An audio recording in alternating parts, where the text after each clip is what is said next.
नमस्कार। Beats news 24x7 का हर दर्शक को सादर प्रणाम, जोहार, सलाम।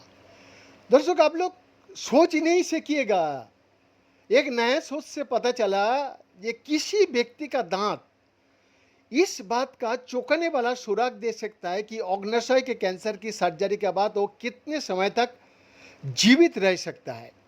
जी हाँ, इस संदर्भ में एक नए अध्ययन में कम से कम 21 प्राकृतिक दांतों वाले मरीज कम दांत वाले मरीजों की तुलना में औसतन लगभग 2 साल अधिक जीवित रहे। शोधकर्ताओं का मानना है कि मुंह जीवन भर जमा होने वाली सूजन, पोषण, कमजोरी और अन्य स्वास्थ्य संबंधी दबाव का संकेतों को संरक्षित रख सकता है।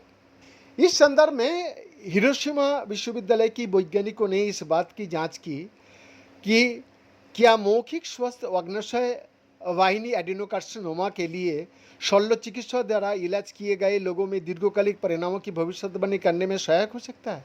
जी हाँ, जो अग्नाशय के कैंसर का एक आक्रामक रूप है, पिछले शोध में खराब मौखिक स्वास्थ्य को कोलोरेक्टल और एसोफेजियल कैंसर के परिणामों का साथ साथ अग्नाशय की कैंसर की सर्जरी के बाद की जटिलताओं में जोड़ा गया है।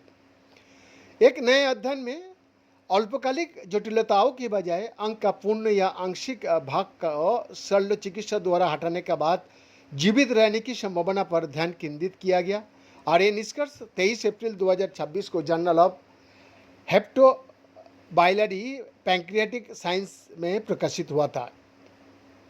दर्शक, अग्नाशय का कैंसर विश्व स्तर पर सबसे घातक कैंसरों में से एक है और उपचारात्मक सर्जरी के बाद भी रोग का पूर्वानुमान अक्सर खराब ही होता है।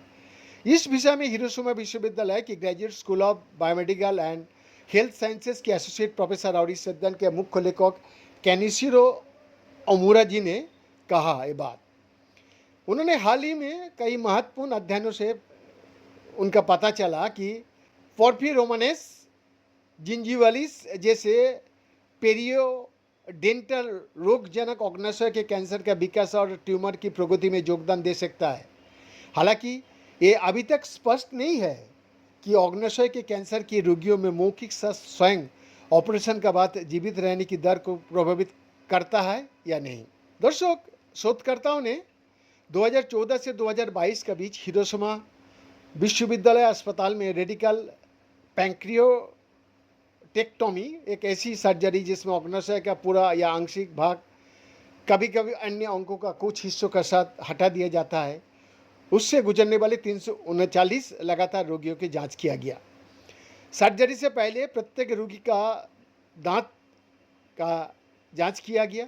टीम ने बचे हुए प्राकृतिक दांतों की संख्या दर्ज की और प्रश्नवर्ती आसंजन यानी ऊपरी और निचले दांतों का भी संपर्क का मूल्यांकन किया, जिससे ये पता चलता है कि चबाने के दौरान प्री मोलर और मोलर आपस में मिल सकता है या नहीं। जीवन प्रत्याशा में काफ़ी अंतर था। जिन रोगियों का 21 या उससे अधिक प्राकृतिक दांत थे, उनकी औसत जीवन प्रत्याशा 60.7 महीने यानी लगभग 5 वर्ष थी और वही जिन रोगियों का 20 या उससे कम दांत थे, उनके औसत जीवन प्रत्याशा घटकर 39.1 महीने यानी लगभग 3 वर्ष हो गया। बीएन का एक्सक्लूसिव रिपोर्ट।